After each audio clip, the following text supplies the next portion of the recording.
the show today because he's got the most to talk about. And we hope everyone is doing well out there and trying to stay busy and follow the rules as much as possible. And I guess we'll just jump right in and let you guys take it away. Is that all you're going to say, Ray? Yeah, I'm just going to sit here. Look pretty. Yeah. So if it's okay, I thought I'll give a bunch of updates, but feel free to interject after each one and ask questions, and then we can go from there. I know you guys have other stuff as well. But first, I wanted to mention, and then we said this in the last one, we're still here for you, and a lot of you know that because we're getting over 200 calls a day. We have 12 full-time people answering phone calls. So what we've noticed is the calls are a little longer than normal, but we're here to help you in any way we can. We've even since April 1, today's the 10th, since April 1, we've had 40 new people sign up to be PWR members, brand new PWR members. So the real estate market is still moving forward. And I think everybody's in anticipation of getting back to some kind of new norm. But yeah, we have about 40 new members since April 1st.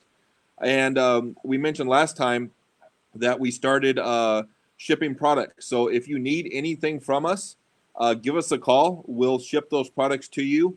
And we'll ship almost all the products to you. Occasionally, we'll have a large product that probably doesn't make sense to ship, and we'll arrange for you to, on an appointment basis, come pick it up.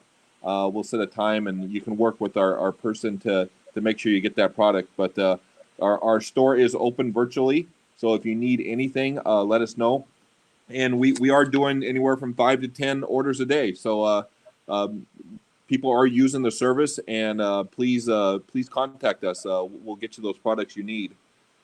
Next, if you look in your email, you got probably a couple emails from us today, but one of the emails is it's that time of year again where if you want to run for our board of directors, we are taking applications.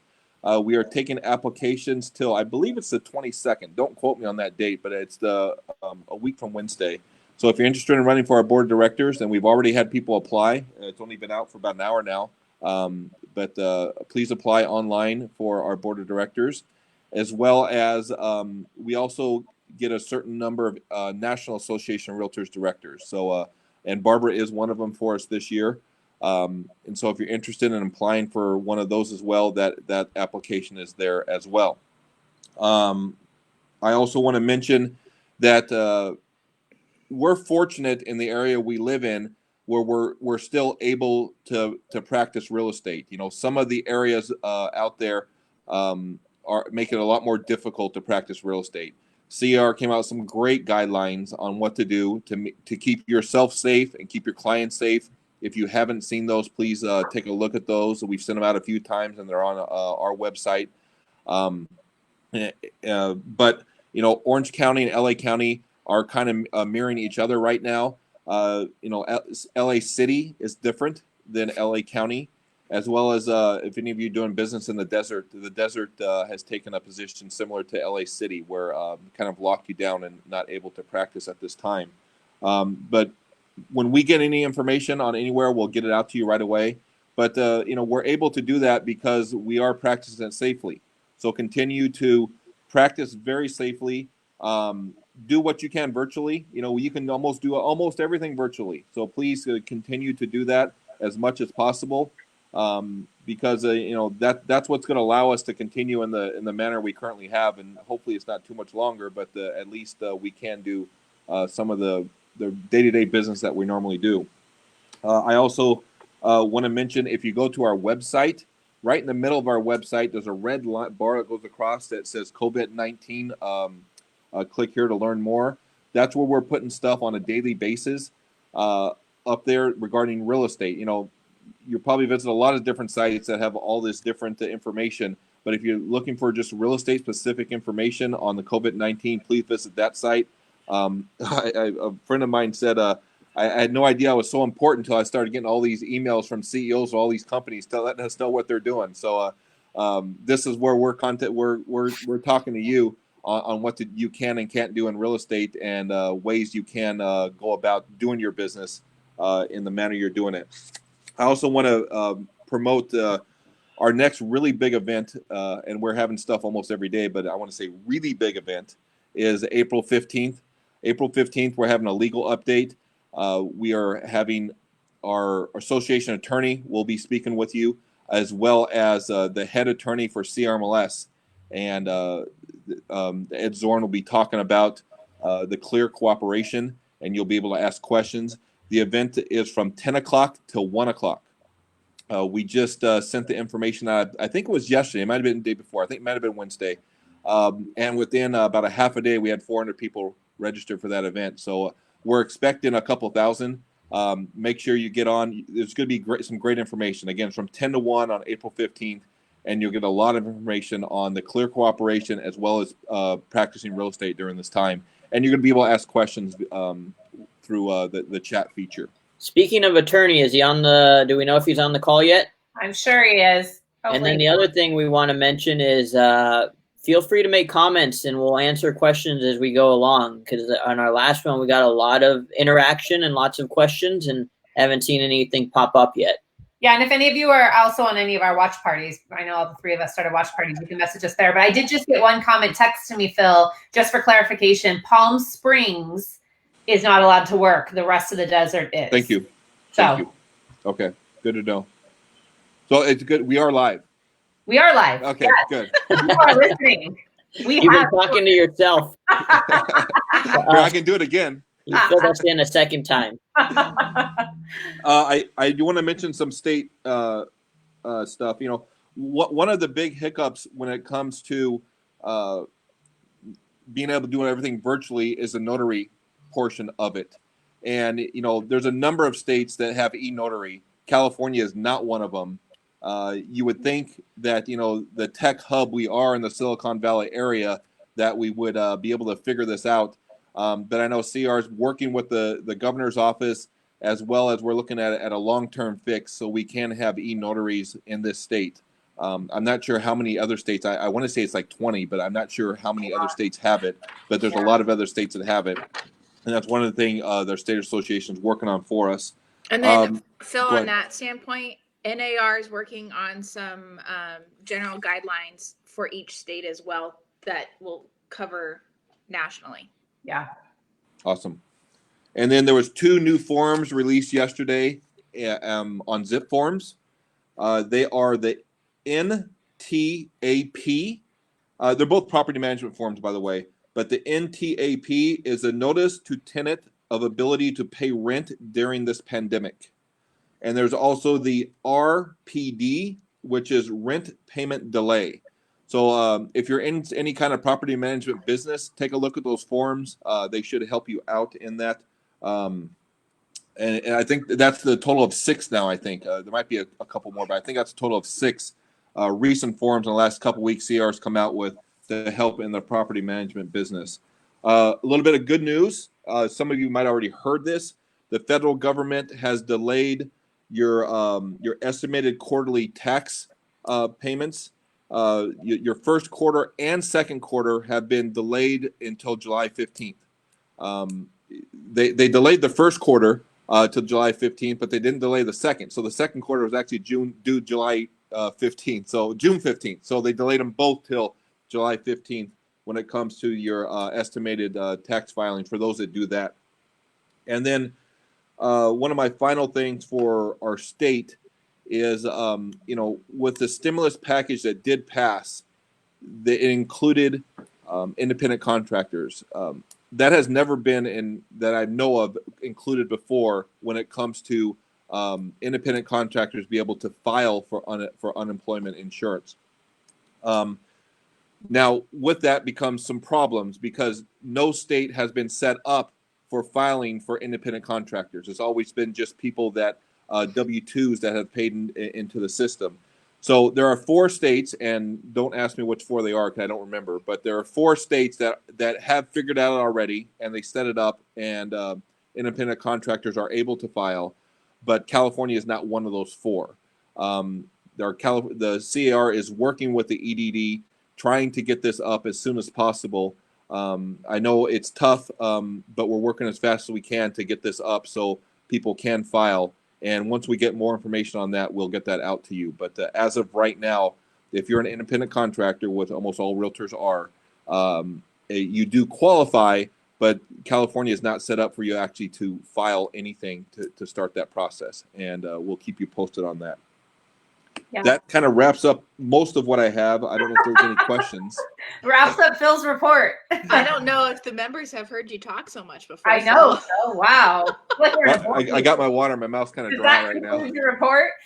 Back to the unemployment assistance, the PUA. I was on a call this morning with Congressman Alan Lowenthal, Assemblymember Patrick O'Donnell, and Senator Lena Gonzalez, which essentially is your Long Beach, South LA County leadership for the United States government and the state of California. And they had someone on there from the EDD who was just saying, be patient, they're working on it. There is an information page. If you go to edd.ca.gov and then you click on the pandemic unemployment assistance, there is an information page there that has all of the at least information about it. It, of course, tells you you can't apply yet, but that will be the page where the information will be when it's available. And I know CAR is working on like a direct link from CAR's site, so you make sure you're going to the right spot. Because the last thing you want to do as an independent contractor is apply for the regular unemployment, because you're just going to get lost in there. I did hear, and don't quote me on this because I'm not an attorney, but I did hear that if you had a W-2 paycheck in the last 18 months, you can apply under that section. I heard that too. Yeah, they were talking about that this morning on the town hall that I was part of. They were talking about that. So, yeah. So maybe newer people to the business that you were getting a W-2 prior to 18 months or within the 18-month period, you could probably use that section. But yeah, double check that. Don't go by what I'm saying there. Double check that. Yeah. And then the other thing that was on our broker call today that Stephanie and I were on with the CAR brokers is that, you know, the PPP and the SBA and all those, I swear, we could play alphabet soup with all these acronyms. We're not really hearing of anyone yet that's actually gotten anything. So just be patient. And they are saying just keep applying with as many banks as you can. You can obviously only have one loan, but they're saying keep applying at any lender that you have access to that's accepting applications and try to get in somewhere. So I hadn't heard that. That's a good idea. Apply at different banks. Yeah. Yeah. Certain, like the big banks, from what I understand, Chase, Wells Fargo, Bank of America, you have to actually bank there and have business accounts there. But there are a bunch of other lenders. Like my payroll company reached out to me and said, hey, we have a lending partner that's like a lending broker for SBA, and they helped us get applications in there. So I think the one thing CAR wants you to be careful of is make sure you're always going to government sites to get the lenders, because there's going to be a lot of scams out there. So I guess just like in real estate, when we tell our clients, if it's too good to be true, it probably is. It's too good to be true. So are you saying the $1,500 I just wired some guy because he said he's going to be able to get me a loan, that wasn't a good idea? Right? By the way, totally off our agenda, but very relevant to our normal Live with Barbara and Ray and stuff. Forget about Phil show. I'm shocked that there's still Craigslist rental scams going on. I heard of one just the other day. I'm shocked. One of my listings just got pirated onto Craigslist, 4 different ads. I actually found out about it from a friend of a friend who saw it and saw my name connected to it online. Thankfully, she called me. She was going to meet the person over there. I mean, I had no idea that was, people still go to Craigslist for that? Apparently. Don't. Yeah, don't. Don't go there. Anyways. The bad guys are still out in full force. I'm surprised there hasn't been, like you hear on the news, that crime's actually down. But fake news too. I have a La Habra PD, a few people I know on La Habra PD, and they said out on the streets it's not as quiet as the media makes it sound. Right? Yeah. Well, we had an incident around the corner from my house last weekend. I think it was either domestic or neighbor to neighbor. I couldn't really tell, but there was like 12 Long Beach PD units because I don't think they had anything else to do. They all showed up. Right. They the entire beat of whatever side of, the east side I'm on, they all showed up. So that was interesting. How's Fullerton, Stephanie? Fullerton's the same. You know, Quiet. Quiet until it's not, and then everybody shows up. Yeah. I am surprised how many people are still out on the road, though. Yeah. Well, there are lots of people that work. So, let me, Lori, yes, I will send them all to you. Lori Smith from the Pacific West Association says, contact me if you hear of any Craigslist rental scams. The DA's office is looking for them. Well, you, Lori, I'll be contacting you when we get off. You guys have his phone number? Yes, I do. Okay, so I have the district attorney's phone, like his cell phone number. So also, if you want to contact me or Barbara, and Stephanie will give you the phone number. They got, I don't remember his name. Do you remember his name? Damon. He's the investigator for the DA, and he loves catching bad guys. Yeah. He just helped us out a couple weeks ago on with a wire fraud. Yeah. I think he wants more. I don't think he wants us calling him on his cell phone for Craigslist rental scams. I think he does. For the wire fraud stuff, for the big. No, I had talked to him it was probably a couple months ago, and I left a message. I said, I'm really sorry to bother you, but there's this listing and it's totally fake. And he called me back and he said, I love trying to get these guys. Anytime you get one of these, call me. Well, this property isn't in Orange County, but I'll still send it to Lori and she can set it for us. Lori's the best. So let's transition into talking about how you all are doing business virtually, because I know that's what our members really need, some brainstorming on. And so Stephanie, how are your agents handling business? Any new ideas pop up? Any new trends? There's doing a lot of virtual showings via Zoom. And they're just being really smart about it, which, I completely agree. To do, but as far as brand new stuff, I would say nothing is popping out top of mind for me right now, but I'm so proud of so many of the agents that are doing business the right way, the smart way, and the safe way. So kudos to you guys. Yes. Yeah. Good job, members, for behaving out there. We need you to follow the CAR guidelines so that they don't get taken away from us. And I'll chat a little bit about vacant listings. I have a vacant listing coming up, and I was kind of struggling in my head, like, how do I prevent people from going in the property before they've sent me the PEAD or the PEAD, but let's call it the PEAD. On an occupied listing, it's very easy because I'm showing up to open the doors and open the home. So I know if you sent it to me or not. But on a vacant listing, I'm not going to go over, every 30 minutes and open the door. And it dawned on me that I can put a CBS code on that lockbox, and I will not give you the code until you submit your PEAD form to me. So if you have vacant listings out there, you're going to have to go to the lockbox to program it, but go program your lockbox with a CBS code. And guys, that's kind of a good habit to have in general, because it puts that extra layer of protection there for the seller. If you've never used a CBS code, that's a call before showing code. And when you go to open the lockbox, you have to enter that CBS code in, or you're not going to get in that lockbox. Yeah. So another thing that was suggested today on our call that I was on with Stephanie was put the PEAD form in the MLS supplement section for your specific property. So the agent can just load that in DocuSign or print it off and sign it and bring them to the property. So I think those are great things. I see a question in here, and we talked about this. John talked about this a little bit before with us offline. Can you talk about listings with tenants that are refusing entry? That's a tough one right now. That's a tough one. And I'm going to wait for John to chime in because I'm sure he will. But that seems to be my problem anytime, even without COVID existing, and you have a tenant occupied property and getting access to it. And so, let's see what John. What I know John did talk about with us offline is we have to be really careful that if you're not allowing access into the property, it's the same for everybody. Yep. That you can't pick and choose. Those will be fair housing issues, guys. If you pick and choose that someone can see it and someone else can't. If you set a guideline across the board, like on my listings, you're going to submit an offer subject to showing. The seller is going to choose the best offers to view the property. That's a system and a process that we're applying fairly based on what's on paper. But you can't just pick and choose that I'm going to let Stephanie's clients in because I trust Stephanie, but I don't trust Ray, so I'm not going to let Ray's clients in. You can't do that.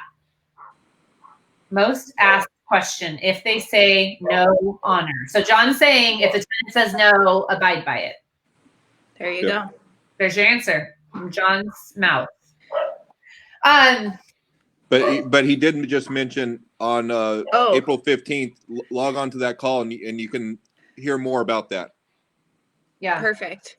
So Barb, back to your initial question before we started waiting for John's response and John's and that topic. But I was on a call the other day, and we've said this before, I think a few weeks ago, but it's probably a good reminder that there is a surge of business that is expected to come out of this. And now's the time to work on your systems, and now's the time to work on your own infrastructure to be able to handle that surge. And the analogy that was made was fishing on a boat, and you need to make sure your boat's okay in order to properly handle the fish. Yep. So I think that's a really good analogy. And then I also heard this, which I'm going to throw out there, which was like a light bulb moment for me, is the average lifetime value of a client is $15,000. Wait, you say that again? I think it broke. You're frozen, Stephanie. The average value. I know the average lifetime value of a client is $117,000. So you think of the working that sphere of influence, working that database, working your relationships. This is the perfect time to reach out and just ask how people are doing. Yeah.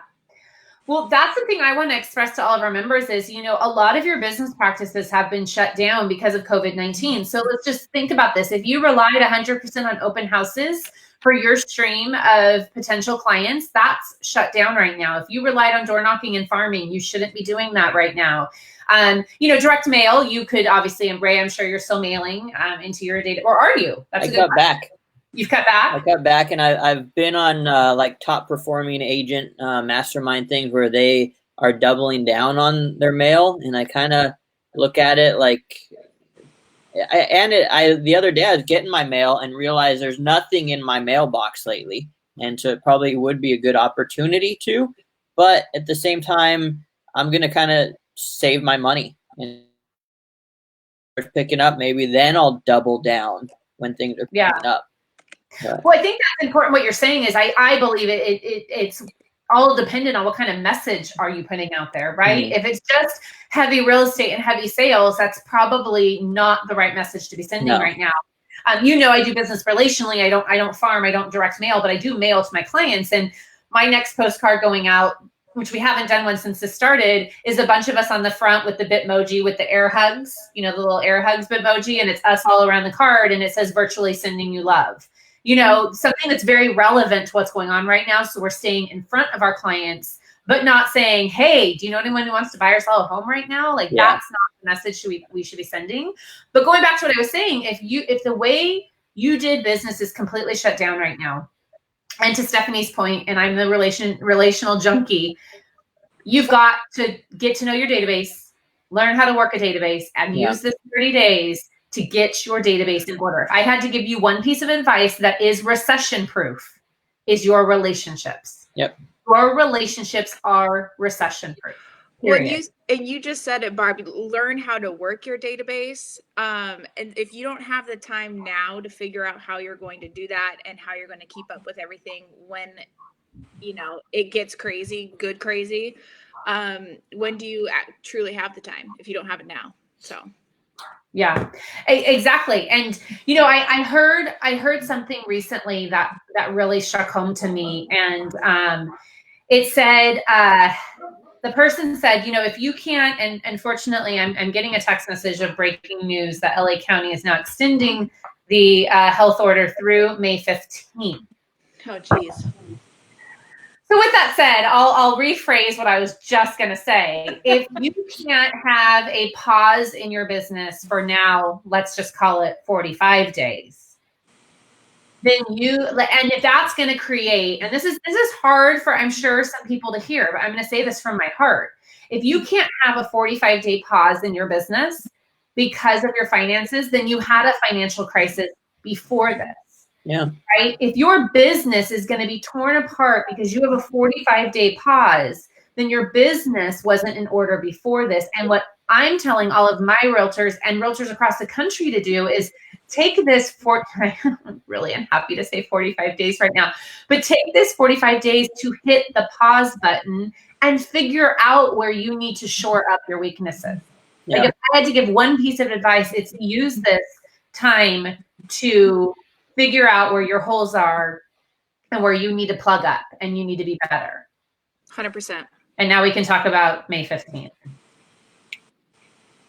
Well, there's another question in there. John said to make sure that nobody's doing open houses, and that's a big no-no. Agents, if you see an open house going on, call the association, so that we have that. And then I didn't understand, what about California? We were trying to get in for a virtual tour, and they are refusing. I think that goes back to the tenants that are refusing entry. Oh, to make the 3D tour. Yeah, that's a tough one. They're saying the tenant won't allow them in, or the seller won't allow them in? The tenant won't allow them in to do the 3D tour. I don't think there's much you can do about that right now. Yeah. You know, and I also think that's an issue between it's the changing seller. so much. Well, that's also an issue between the owner of the property and the tenant, not you as the realtor. Like, I feel like as a realtor, you need to step away from that conversation, and that needs to be between the tenant and the owner. Yeah. And John would agree that that's not your place to play in. You know, you shouldn't be involved in dictating anything to the tenant as far as you coming in the property. That should be done by the seller. What else, guys?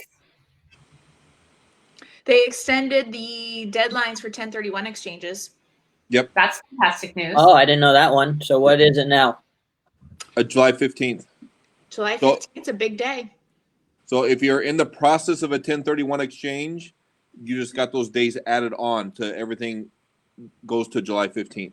Okay. What if they finish one like 3 weeks ago?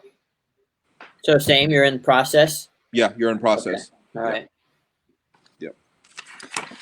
Well, so, a lot of my clients have been calling me saying, like, what do you think? Should we list our house now? Should we wait? And I give them all their options, but here's what I think is going to happen. And Stephanie earlier used the analogy of the boat and fishing and all that stuff. I kind of feel that in the last 30 days, and maybe it's going to be another 30, whatever it ends up being, hopefully not. We have all these don't buyers. say that. You can say 15. Another 15. Okay. So we have all these buyers that were out there looking at properties, and now they've come to a halt. A lot of buyers are just sitting at home. They're on Redfin, they're on Zillow, they're on all the websites, and they are waiting. So I look at it like we've got a floodgate, and all these buyers are backing up behind it. And as soon as we have the green light, it's just full steam ahead, and that's when sellers probably get it on right away. If you're on hold, put them back on. But I have seen, after our last phone call last week, I called all my sellers and I put all my properties back on active. And we have virtual tours. We did all that.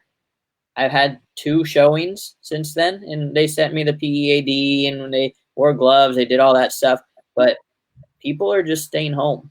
So well, I don't think there's anything wrong. We talked about this last week as well. I think that if you have a seller who wants to be on the market right now and wants to sell their home, the worst that's going to happen if no one shows it is longer days on market. And we talked about this.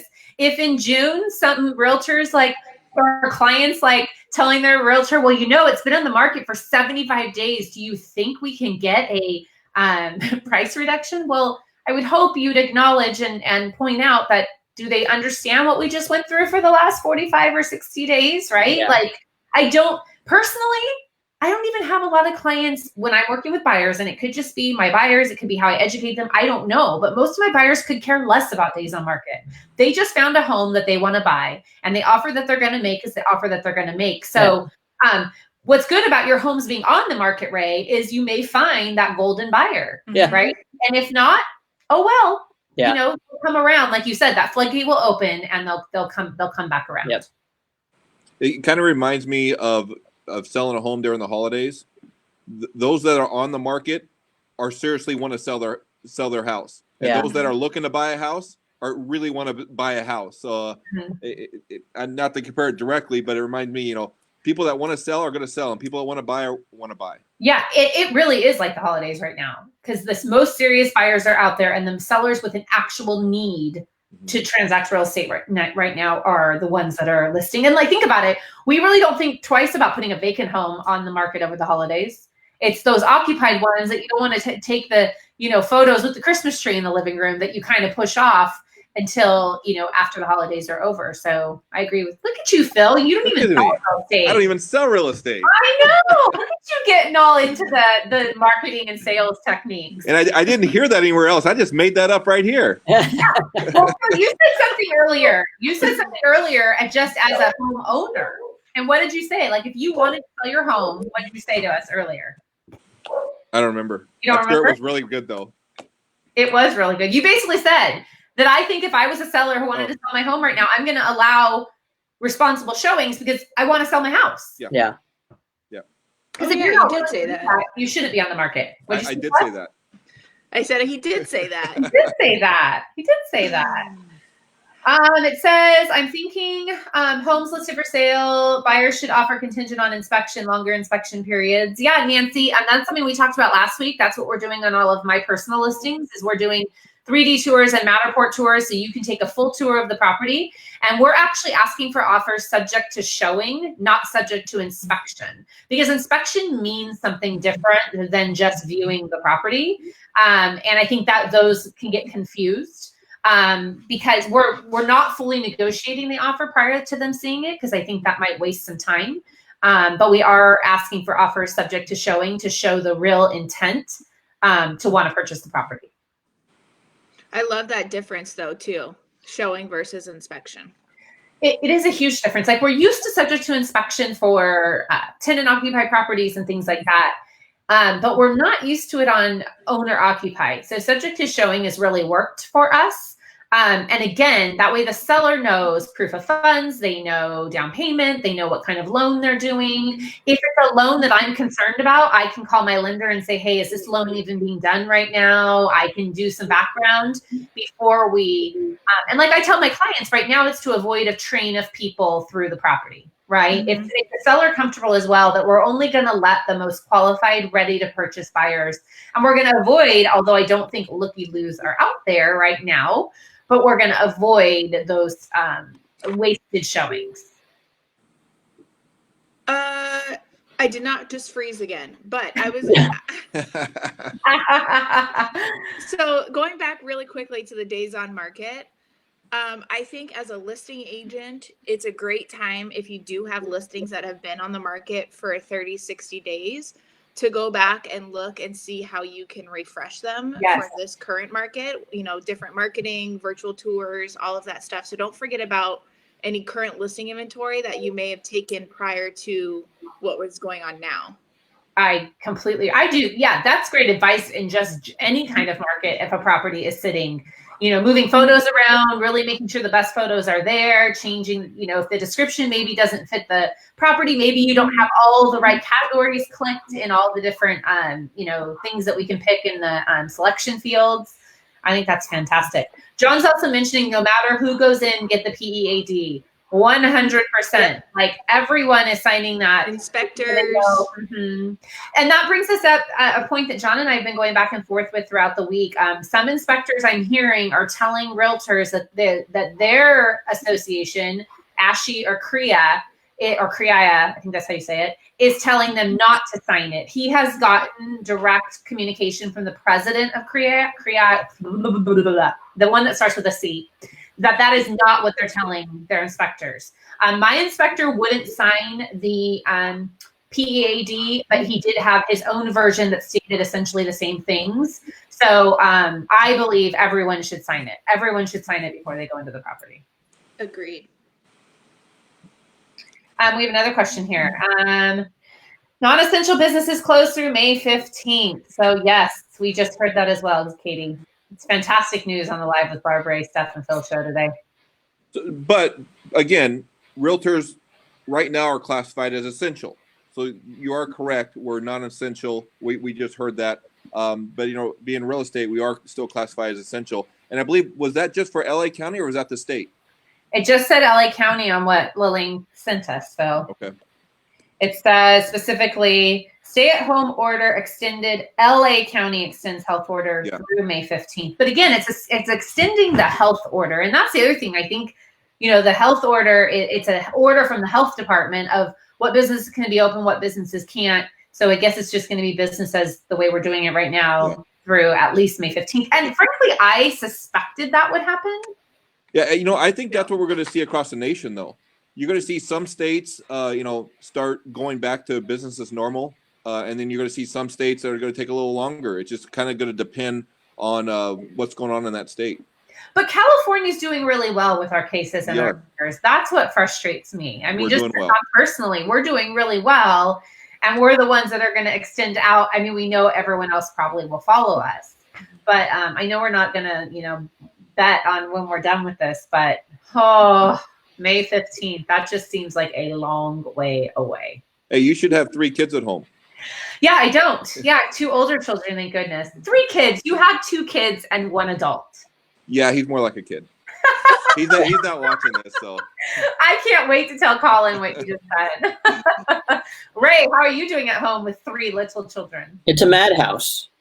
Mm-hmm. It's an absolute madhouse. So my wife just drove them off. We have 2 birthdays, because for anybody that doesn't know, my kids are 3, 5, and 8. So there's 2 birthdays that were in the last few days, and both parents asked if they can do like a drive-by. And so they're doing one of those drive-bys you're seeing on the news.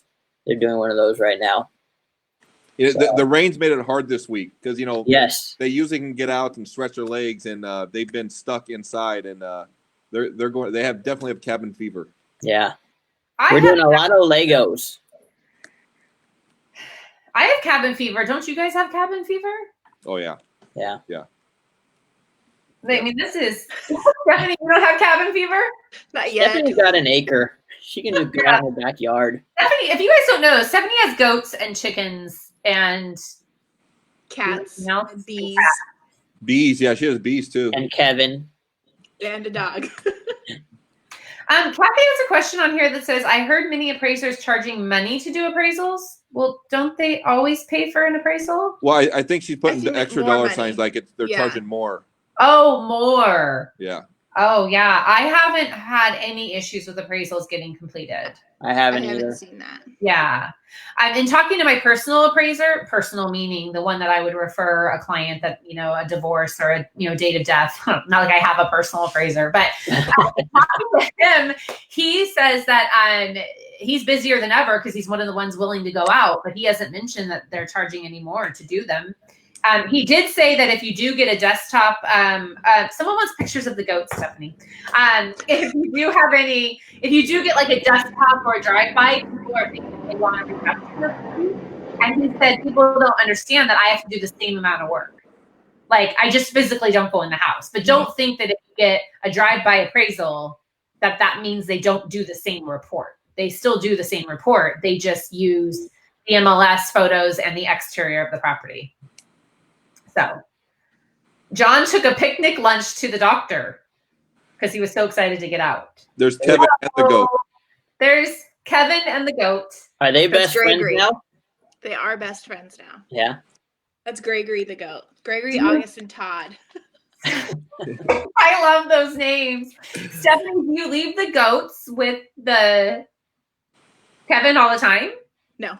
The goats are like pinned off separately. Oh, okay. This has nothing to do with real estate. That's the LA County order being extended till May 15th. If Orange County could not follow suit, I can just drive 2 minutes to Orange County. Exactly. You think there's a chance, Phil? No. But you're still getting listings in Long Beach, so that's not working. No. I mean, I could go to a restaurant in Orange County. Oh, I see. Or I could go shopping in Orange County. Yeah, but they're going to follow. Yeah, there's a chance.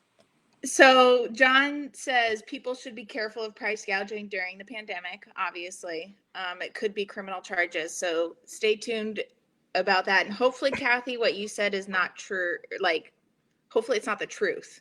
Yeah, of what you're hearing. Because I guess the banks would be the ones in control of that because the banks are the ones that are passing down the fees. So I would check with your lender on that, Kathy, if you're hearing that happening. Yeah. So we talked about that California is working on online notary system. Yep. They've extended the 1031 exchange deadline. I think they're working on opportunity zone deadlines as well, from what I've heard. Yeah, I might have something on that.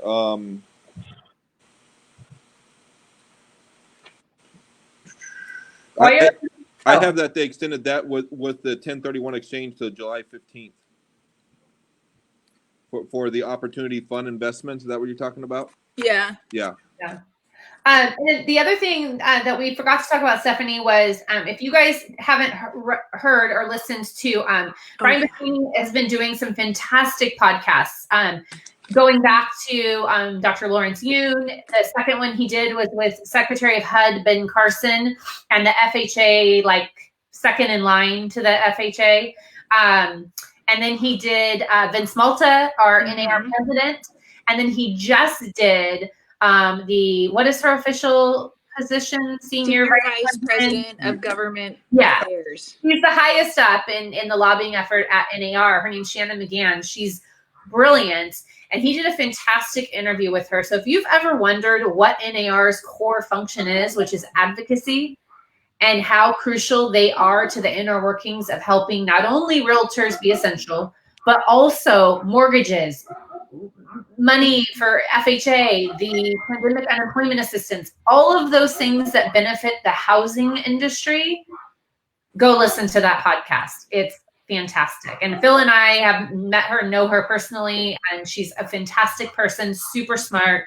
And I think you'll learn a lot by listening to that podcast. And I know, Stephanie, you heard her on a broker call the other day.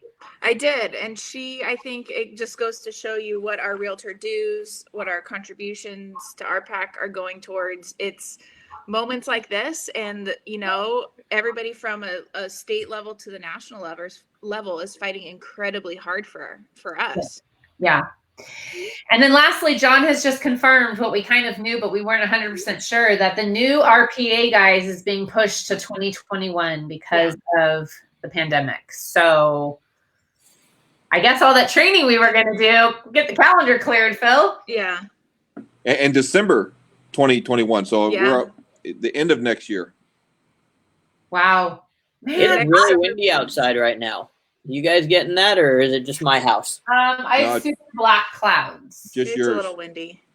Wow. But even though the RPA has been pushed back, the clear cooperation policy has not, which we covered in the very beginning. But again, I missed that.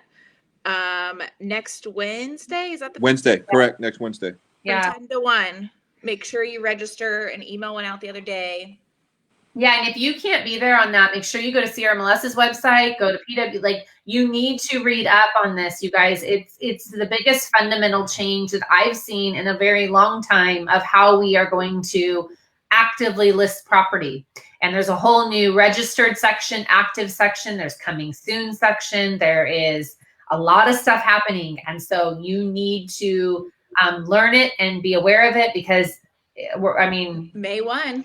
Yeah, 20 days. So on that, I did get a question a few days ago that are we recording the clear cooperation from CRMLS?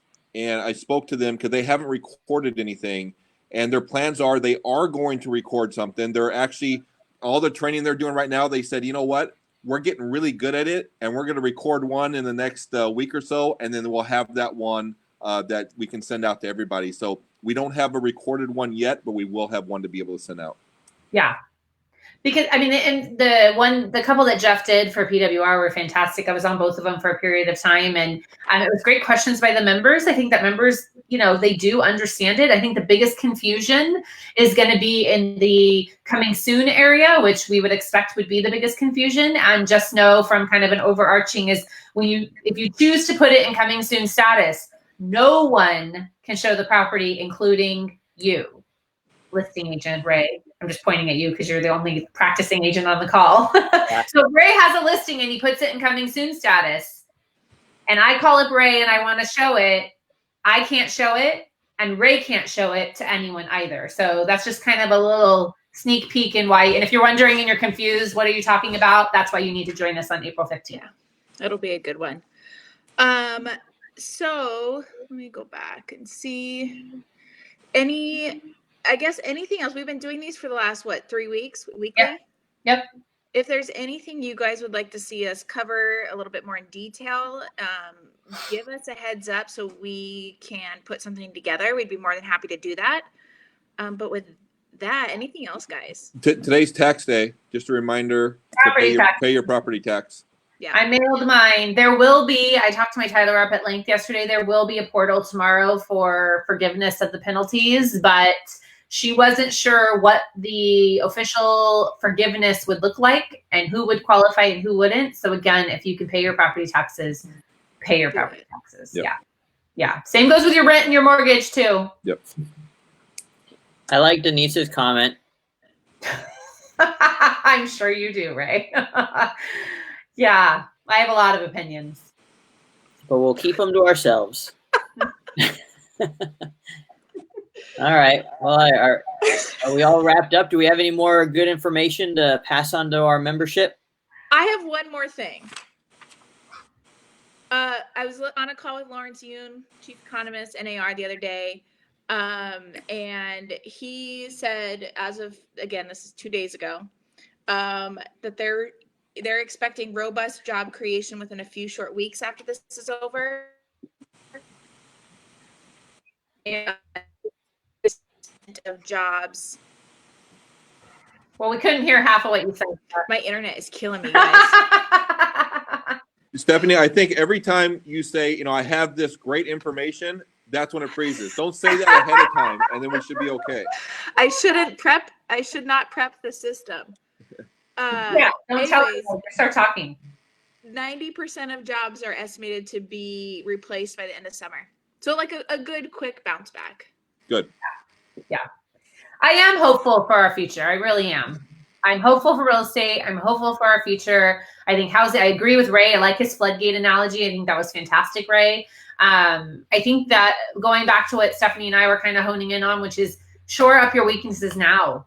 Learn the things you don't know. If you don't know probate, go learn probate. If you don't know 1031 exchanges, go learn 1031 exchanges. Like there's no excuse to not come out of this on May 15th and not know new things. Like this is the time. Like go learn something new, fix your databases, build your relationships. Like you can do it during this time. Yep. And before we go, Alicia asked, is there any kind of checklist or easy quick check? PWR's website. There's the big red bar that says COVID-19 information, and that's updated daily. So it'd probably be just good every day. Go in there and check and see if there's anything new. Yeah. And one other question keeps getting asked is, are the COVID forms mandatory? No, John's saying they are not. And you should always be reviewing documents with your clients, but you really need to learn the COVID forms and make sure that your clients understand, whether they're on the buy side or the sell side, what they're signing and what that really means. So, yeah. All right. Happy Good Friday. And happy Good Friday and happy Easter to everybody. Yeah. All right. Well, we'll talk to you guys next week then. Maybe. Sounds good. Yeah. Okay. Yeah. We're waiting for your sign off. Yeah. You do the sign off. All right. Well, as always, we want everybody to stay safe and healthy and definitely stay classy out there as we deal with each other, and have a good one. Bye, guys. Yeah.